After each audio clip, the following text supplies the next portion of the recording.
Before we continue, I want to give the guys over at Simply Carbon Fiber a big shout out for reaching out and sponsoring today's video. They sent out this really nice wallet that any car guy would love. Simple yet stylish. Has a clip for your cash and a slot for your cards. This is really light and compact and fits in your pocket with ease. You guys know I love my carbon fiber and this looks super good. Not only do they have wallets, but they also have watches, sunglasses, and other accessories for you to check out on their website. So here we have the case that they were kind enough to send out for my Pixel 6. Really nice foam case. You can see the shine on the carbon fiber. Same texture, same material as the wallet. Bam, look at this combo. And with that being said, thank you guys over at Simply Carbon Fiber for sponsoring today's video and sending out these cool accessories. Don't forget to use my code EC10 to get 10% off your order. Now let's continue with today's video. Hey guys, welcome back to the channel. And as you guys saw, today we're going to be installing a new stud kit and lug nuts for the car. These are from Motorsport Hardware. So the ones that are on the car are a bit old. They have a little bit of rust on them, and I really don't want to run the risk of them actually breaking off one of these days. I don't really track the car, so I don't think I'm going to be running into that issue. But at the same time, I needed to order a new set because whenever I was removing the wheels the first time, one of the actual lug nuts came out with the whole stud. So the stud was seized with the lug nut, and I wasn't able to remove it. So the only solution that I could think of was to just order a new set, new lug nuts. The old lug nuts were actually a bit worn down, so why not upgrade? And because I'm running polished wheels and the color of the car is like a bluish green, I figured why not run the Neo Chrome from Motorsport Hardware, so that's what we went with. And also, one of the things that I'm not a big fan of is that these lug nuts don't come with the locking lug nut. So what I ended up doing was I went on eBay and I searched up locking lug nuts in neochrome, and I came across these from 1320. So they are a little bit longer than these, but they are the same finish, and I think it should be okay. I'd rather have one that's a little bit longer, and I at least know that I have some locking nuts on the wheel, so it's not as easy for them to be taken off. I'm only doing this just for whenever I go out of state or anywhere, like leave the car overnight where I'm not really too familiar with. The last thing I want to do is walk out and see my car on Jackson's or Center Blocks, you know, just because they stole the wheels. So I highly recommend that you get a set of locking lug nuts from whatever company it may be. But I went with these from 1320, which match the finish on the lug nuts itself. So here you guys can see the Motorsport one, and then you got the 1320 right next to it. So what I'm going to be doing now is jacking up the car, removing the wheels, and then in order to remove the studs, we're going to be using one of these lug nuts, putting it up against the rotor, and then putting another lug nut on top of it, that way so the lug nuts can bind, and then you can break it loose by breaking or turning the one that's closer to the rotor, and then that should allow you to break loose the stud so you can put in the new ones. Because if you try to do it over with the little Allen key, they're going to be stripped.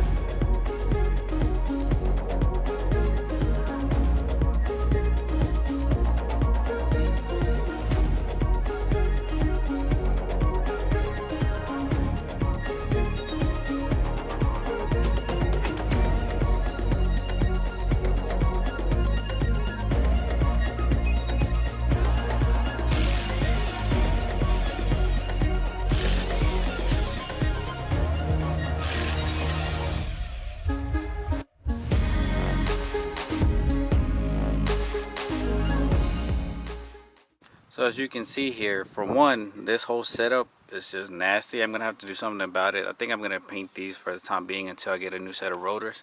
I'm also going to be painting the calipers, so I do want to upgrade the calipers in the future. But in the meantime, I'm really not looking into it because I do want to finish that E46 that's sitting over there. I finally got the water pump in, so I'm going to be working on that. So here we have one stud missing.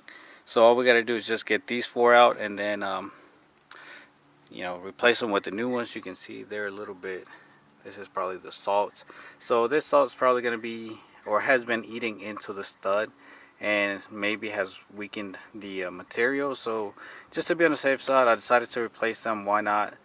And should be an easy job, and hopefully I don't have any issues, because I might have just jinxed myself by saying that. So in order to remove these, we're going to take this lug nut, thread it all the way in. Then what we're going to do is take the other lug nut, thread it all the way in until it stops. That's all you really need. So I'm actually going to take this adjustable wrench and then just turn it left. There you go. Breaks loose. And you can see the whole thing's gonna come out. But what I found that makes it easier is this. If you have an impact gun, go ahead and we'll put this inside over here. And then, easy as that. So now, we're gonna break this loose. I'll have to put the camera down. Nope. Alright, so what I'm gonna do to break it loose is hold it with the wrench. Put the socket in here.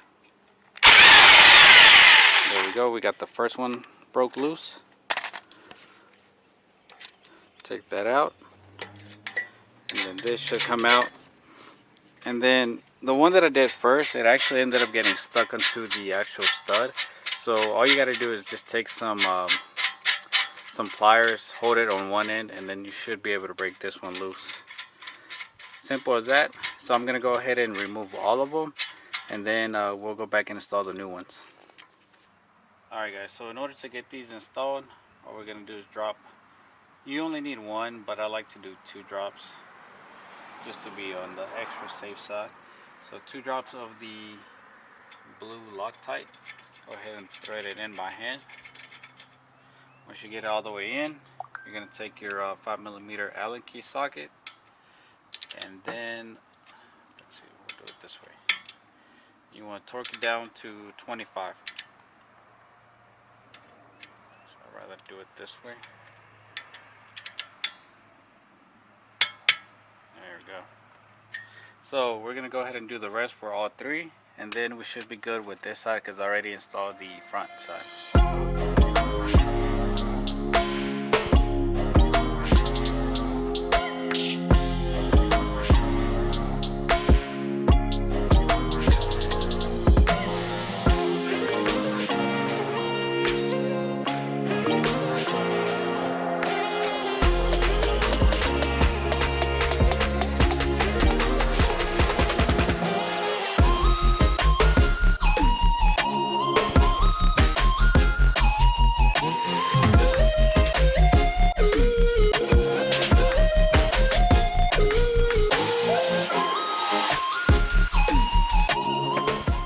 Alright guys, so in case you don't have anybody to hit the brake for you while you're breaking the studs loose, here's my little trick that I did. Took the pole from the jack, propped it right here at an angle, and there you go.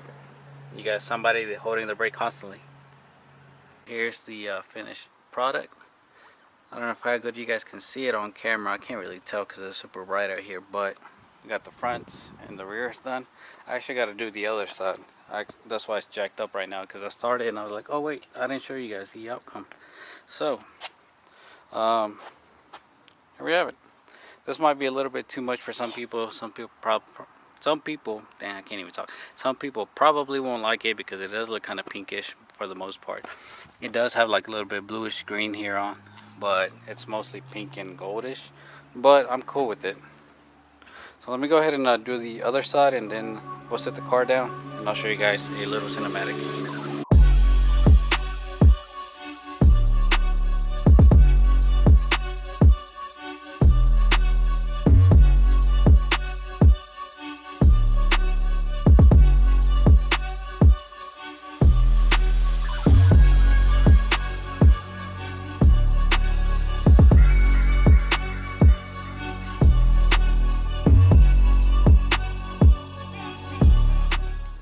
So there you guys have it. Let me know what you guys think of the lug nuts, and also if you do not have studs, I really recommend that you get some. I was one of those people that said, I don't need them, but at the same time, I really didn't really need them. It's just nice to have. It's the convenience of having studs on there. It makes the mounting process a lot easier when it comes to mounting wheels. Also, if you are running spacers, this will make your life easier, because I remember when I was running spacers, sometimes I struggled with lining up the spacer with the wheel and the hub. So highly recommend getting you a set of studs. I will have everything linked in the description down below. I ordered these from Keys Motorsports, and then also I'll link the neochrome lug nuts that I got from eBay in case you guys are wanting to do the same setup. This is something that you guys really don't see a lot. Everybody just typically runs black, and I was gonna do black. Black probably would have been a good choice as well, but I wanted to try something different. Obviously, I want to change it up a little bit. This is a clean and flashy setup. I was gonna make it into, I wanted like a track look, but the paint is just too flashy to get like a track look going on, and it's really hard not to do polish and, you know, flashy colors with the Snapper Rocks blue. But yeah, I'm really happy with the outcome. I think it's different. It's not for everybody, I know that. A lot of people I know prefer more of these subtle colors. This might be a little too loud for some people, but I like it. I will have everything linked down below. Let me know what you guys think, good or bad. Thank you guys so much for watching, and I'll see you guys in the next one. Peace.